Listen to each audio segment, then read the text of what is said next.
Okay, part two of the two-part lecture on Art Nouveau, lecture 19. This will all be dedicated to one man, Antony Gaudi, and you might know him from the Sagrada Familia, which is this famous church that's still being built in Barcelona today. I think it'll be done in 2026. We're going to start Antony Gaudi by talking about the end of his life, which is actually crazy sad.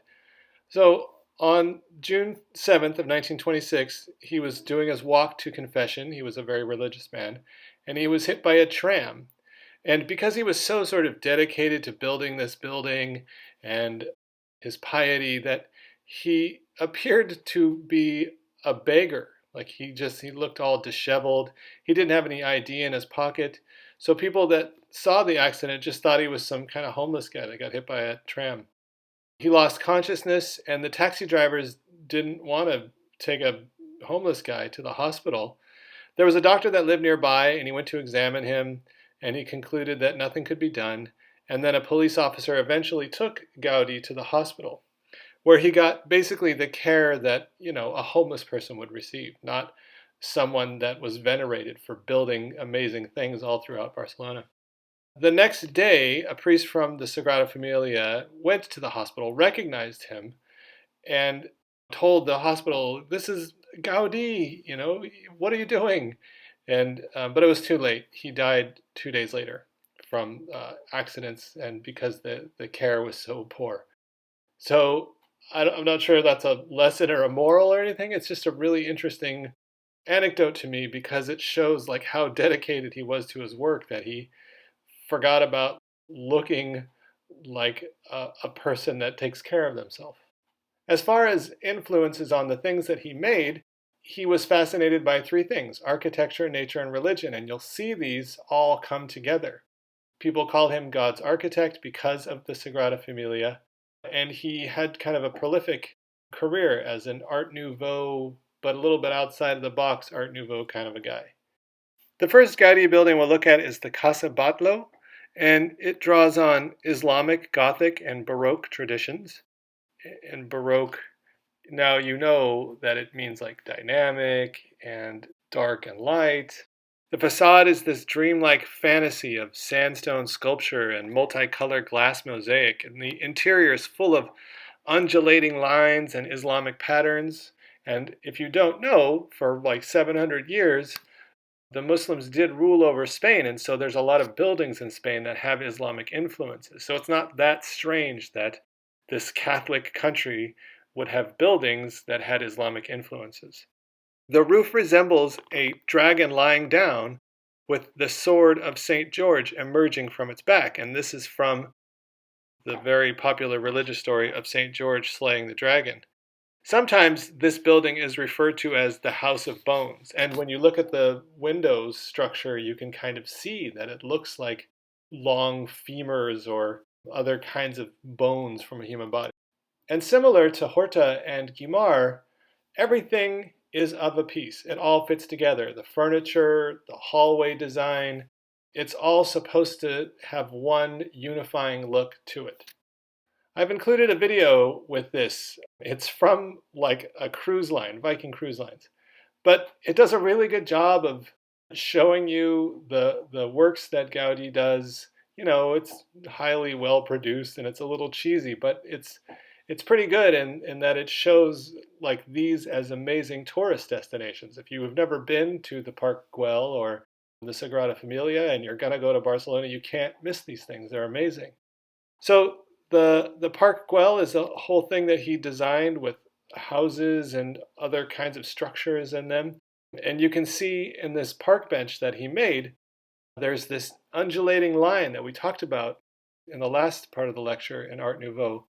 And he decorates the line itself, so he takes it one step further. The focal point of the park is the main terrace, and it's surrounded by this long bench. It's like a sea serpent, and the curves of the sea serpent form enclaves and create a social atmosphere in which you can talk to your friends or take pictures for Instagram. He incorporated many motifs of Catalan Nationalism, which basically means that this Barcelona is a part of Spain that's different from other parts of Spain. And even today, there's still this idea of speaking a different language than the rest of Spain and having a different identity. There's elements of religious mysticism, ancient poetry, all these things kind of play a part in this park.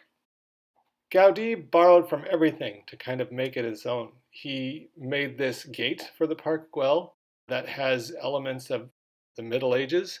You can see the crenellations in the gate, and we talked about the crenellations when we talked about Horace Walpole's house on Strawberry Hill. And that is just like a castle thing where you would shoot arrows from. And it's unnecessary in this park that was made in the late 1800s. And then you can see this dragon wing. And there's even a face sort of, it's hard to tell, but it's like a coming out at you and it's like screaming at you, kind of like a Game of Thrones dragon style. He incorporated a mosaic style that's different from other mosaics that you might have seen. It's called truncadís, and I'm sure I'm mispronouncing that. But it's different in that the tesserae are non-uniform. Tesserae are the little pieces of glass or rock or whatever. They're non-uniform. They're pieces broken from tiles or old chinaware that were originally made from other uses. It's a form of bricolage or found object art or even recycled art. He was kind of the first artist to dive through the trash and find old plates and stuff and utilize them in his works of art. This is the Casa Mila. It's an apartment building, and its nickname is La Pedrera, or the Stone Quarry. And it's supposed to look like the stone cliffs that have been etched by crashing waves. So it's supposed to look like this is the side of a cliff next to the ocean, and erosion has removed parts of it, and then those parts are exposed with windows now. The balconies and balustrades are supposed to look like seaweed. So even though it's called the Stone Quarry, which, could be derogatory, like something's been hollowed out, it's really supposed to evoke emotions and feelings of the sea or the seaside.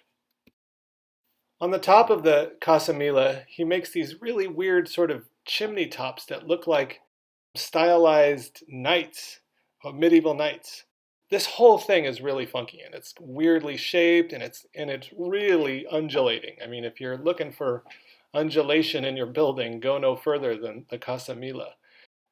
To me, Gaudi is like the great-great-great-grandson of Borromini. And just his originality and what he sees can be done with buildings.